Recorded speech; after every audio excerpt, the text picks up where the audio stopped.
आज मैं आपका फिर से एक नई वीडियो में स्वागत कर रही हूँ हमारे नए टॉपिक के साथ, मतलब हमारे नेक्स्ट टॉपिक के साथ। पिछली वीडियो में मैंने आपको क्लोज पैकिंग के बारे में बताया था और पूरा हमने कर लिया था 1 डायमेंशन में, 2 डायमेंशन में और 3 डायमेंशन में। तीनों डायमेंशंस में हमने अच्छे से समझ लिए थे। अब हम नेक्स्ट क्या करेंगे, पैकिंग एफिशिएंसी क्या होती है। जो पैकिंग एफिशिएंसी है इम्पॉर्टेंट टॉपिक है और बहुत इजी भी है।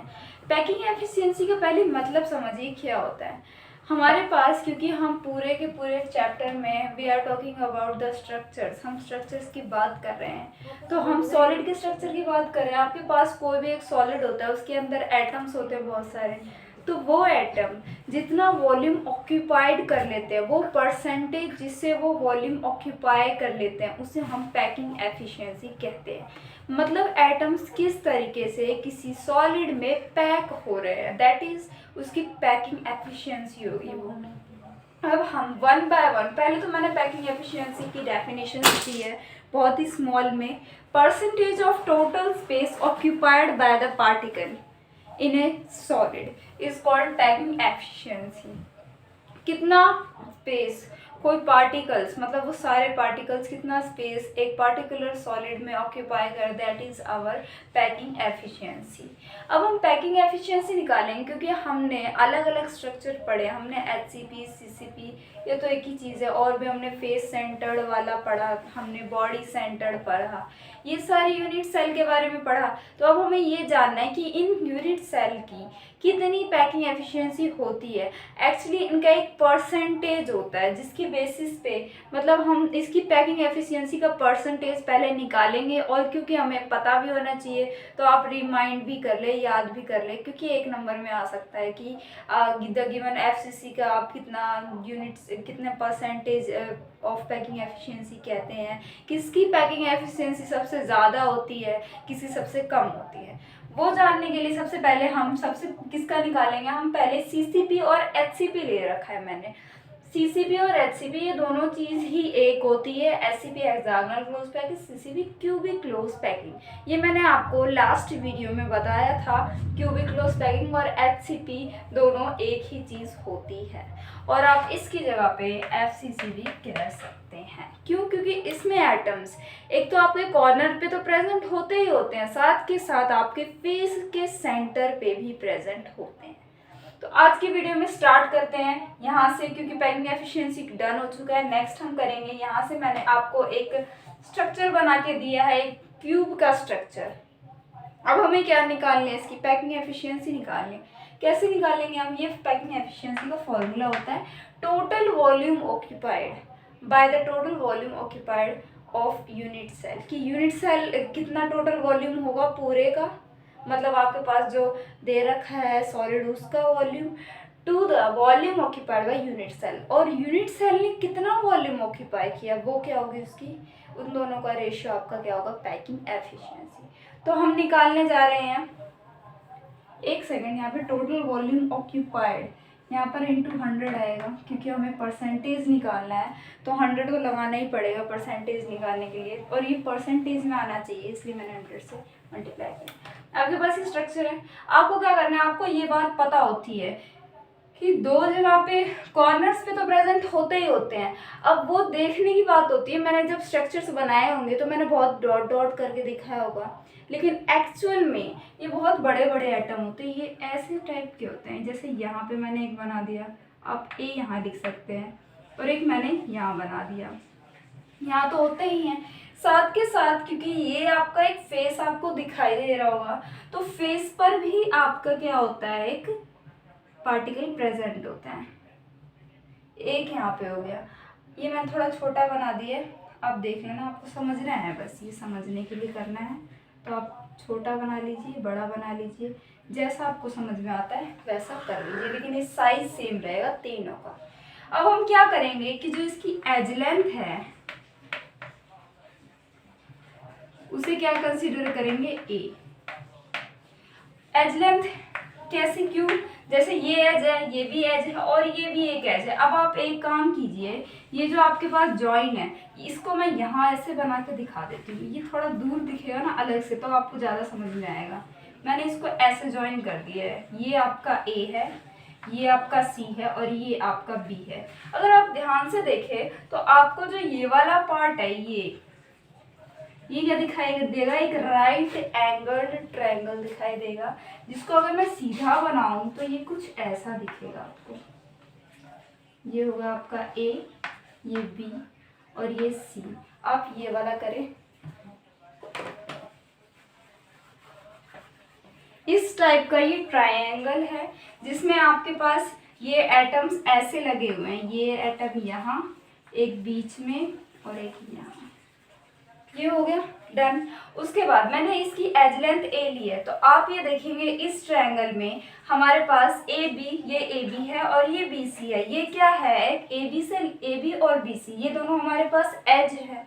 तो इसका मतलब क्या होगा, यहाँ से लेकर यहाँ तक की लेंथ भी ए होगी और यहाँ से लेकर यहाँ तक की लेंथ भी आपके पास ए होगी।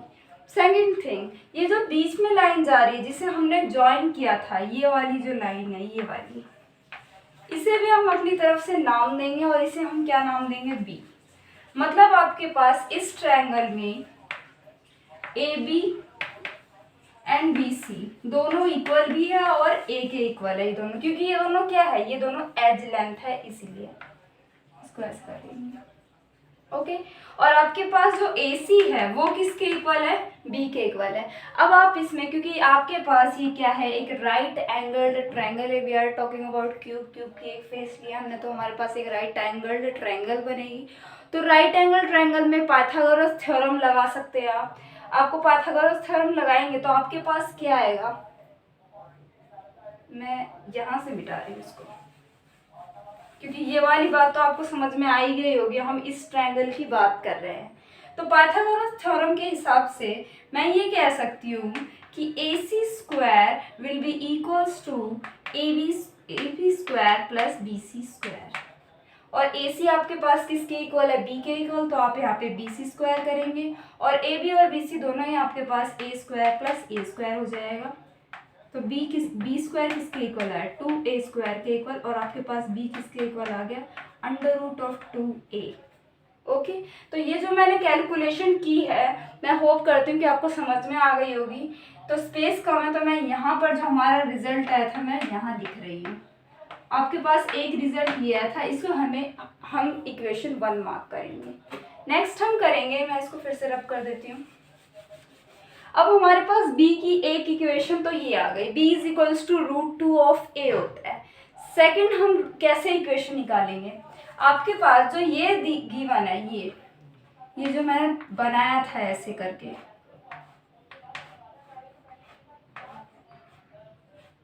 ये आपके पास, आप ये देखते हैं कि ये वाली जो लेंथ है, ये जो पूरी एज है, ये ऐसे आपकी एज होती है, तो हाफ लेंथ इधर जाती है, हाफ इधर जाती है, ऐसे होता है।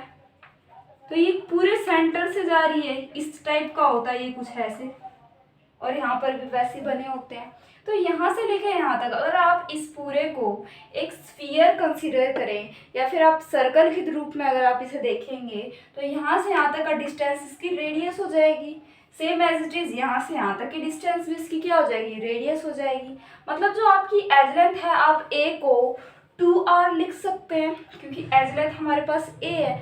और एक और बात, अब यहाँ देखिए, ये भी आपकी किस में बनी थी, कॉर्नर पे बनी थी, ये कुछ ऐसे रही, मतलब ये हम बढ़ा सकते हैं, ये कॉर्नर पे थी, तो यहाँ से यहाँ तक का डिस्टेंस आपका r हुआ और यहाँ से यहाँ तक का भी डिस्टेंस r हुआ।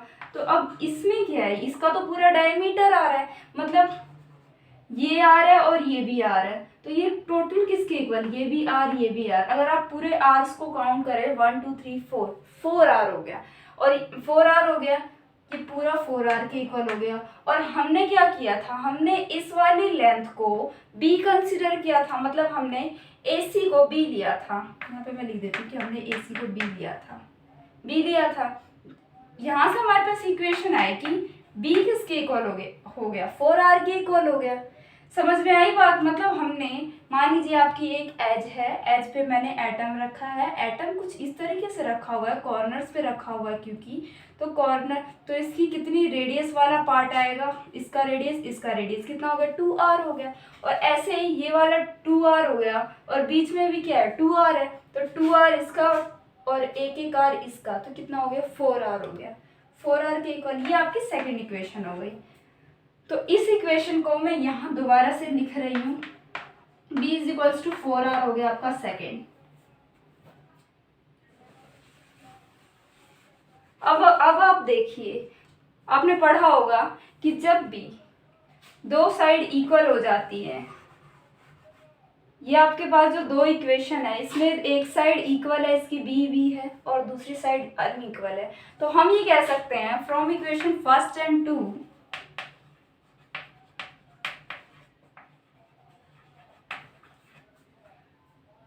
फोर आर किसके इक्वल हो गया, √2 ऑफ ए के इक्वल हो गया 4r।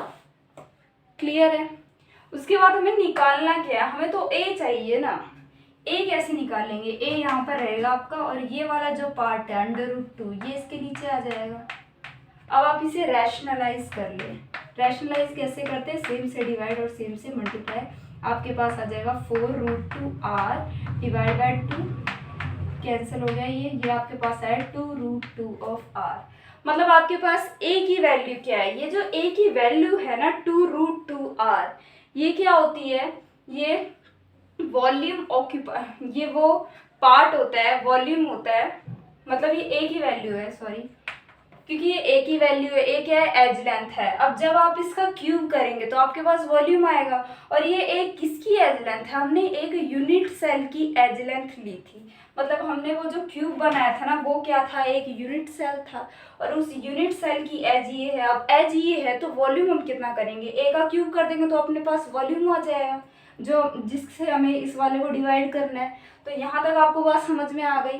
नेक्स्ट मैं यहाँ लिख रही हूँ दोबारा से, हमारे पास a क्या आ गया है 2√2 ऑफ r, जहाँ पर a क्या एज लेंथ है यूनिट सेल का, जो मैंने स्टार्टिंग में बनाया था क्यूब की तरह जो दिखता है।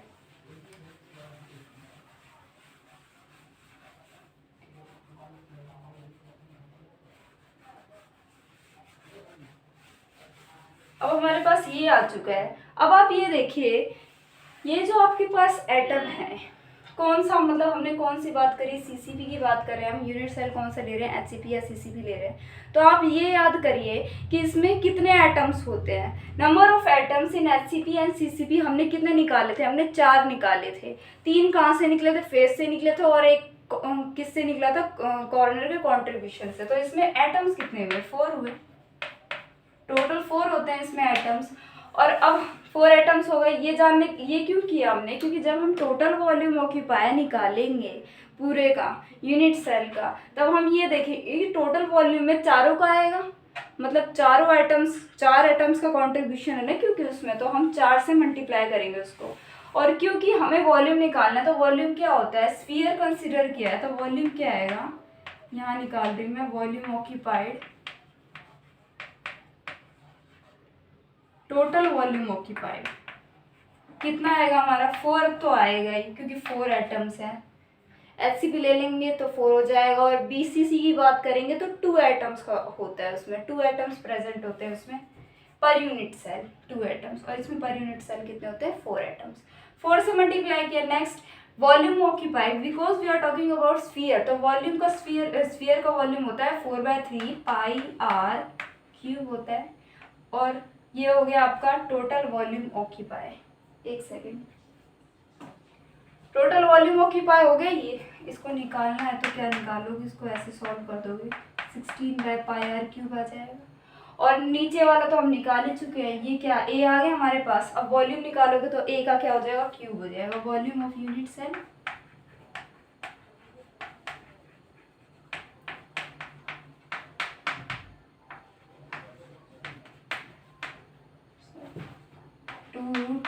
r का क्यूब कितना आएगा, ये 2 2 सा 4, 4 2 सा 8 आएगा। एक सेकेंड, इसका क्यूब निकालना है ना, 2 2 सा 4, 4 2 सा 8, 8 2 सा 16, ये आएगा 16√2r क्यूब।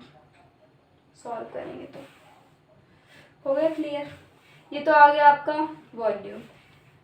अब हम क्या करेंगे, हमारे पास वॉल्यूम आ गया, वॉल्यूम ये होता है। अब इन दोनों को जब आप डिवाइड करेंगे, मैं यहाँ दे देती हूँ, यहीं कर लेते हैं इसको। यहाँ क्या आएगा, 16/2 3